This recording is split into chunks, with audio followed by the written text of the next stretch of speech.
It's Christmas time as early as now in the Philippines. It's BER-months na naman at syempre panahon na para magprepara para sa the longest Christmas celebration ng buong mundo. In this video, I'm sharing Christmas lights ideas na mostly kayang-kaya ng ating bulsa. Samahan niyo ako in this video. Una sa lahat, mag-subscribe muna kayo sa aking channel para suportahan ito.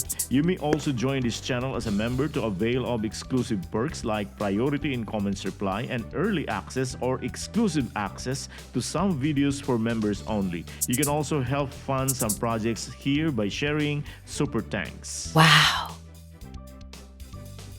Karamihan sa atin ay nagre-recycle ng Christmas decors na nagamit natin sa nakalipas na taon. Pwede rin ang upcycling o ang paggamit ng lumang decors o light into another purpose or another decor. Tulad na lang itong nasa video na LED lights mula sa aking nasirang Christmas series lights. As shown in this video, hindi lahat dito ay sira. Marami sa mga LED lamps dito ay magagamit pa.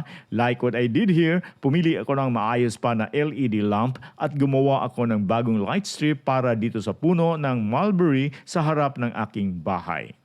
Paalala lang, yung mga Christmas lights natin ay powered by 220 volts, so mag-ingat as I suggested in this video. By the way, Christmas series lights is the most common light tuwing Pasko. Usually, nilalagay natin ito sa Christmas tree sa loob ng bahay.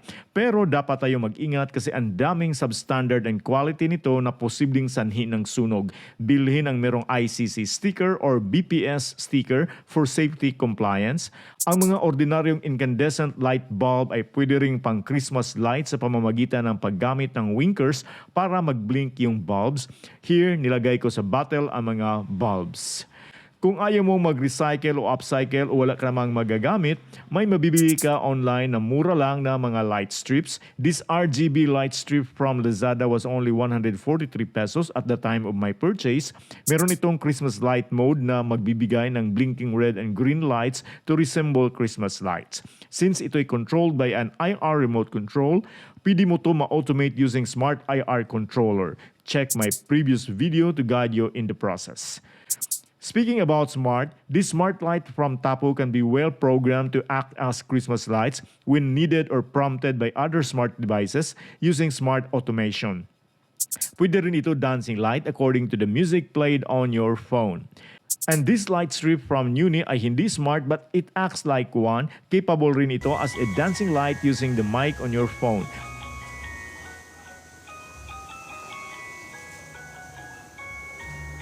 Pero ang highlight nito ay meron itong 60,000 colors with several color combination, mostly running lights. This is good for outdoor kasi ang haba nito ay aabot ng 20 meters. So you can install this sa facade ng bahay nyo.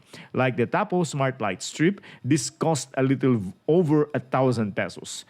If you have the budget, pwede yung mga mamahalin na LED light strips tulad ng products from Govi. Meron silang string lights na pwede mag-display ng figures sa malalaking wall. Speaking of mamahaling lights, ang pinakamahal na nabili ko ay yung Pampanga lantern at 5,000 pesos. This is made of thin aluminum rolled sheets and Capiz shells as its decorative cladding. Yung pinaka-feature niya ay yung light combination. That's the other pattern. 2, 3, 4, 5, 6, 7, 8. Kaso lang, nang binusisi ko, ang light combination niya ay ginamitan ng pala ng ordinaryong controller na kadalasan makikita natin sa mga Christmas series lights. Meron din itong winkers to blink ordinary incandescent bulbs. Panoorin nyo itong video na to kung paano ko inayos ang nasirang Pampanga lantern. By the way, limitless yung Christmas lights ideas na sa inyo ang paggawa nito. Just be cautious. You are working with electricity and also be mindful sa inyong bulsa. Advance maligayang Pasko sa inyong lahat. Daghang salamat, bye!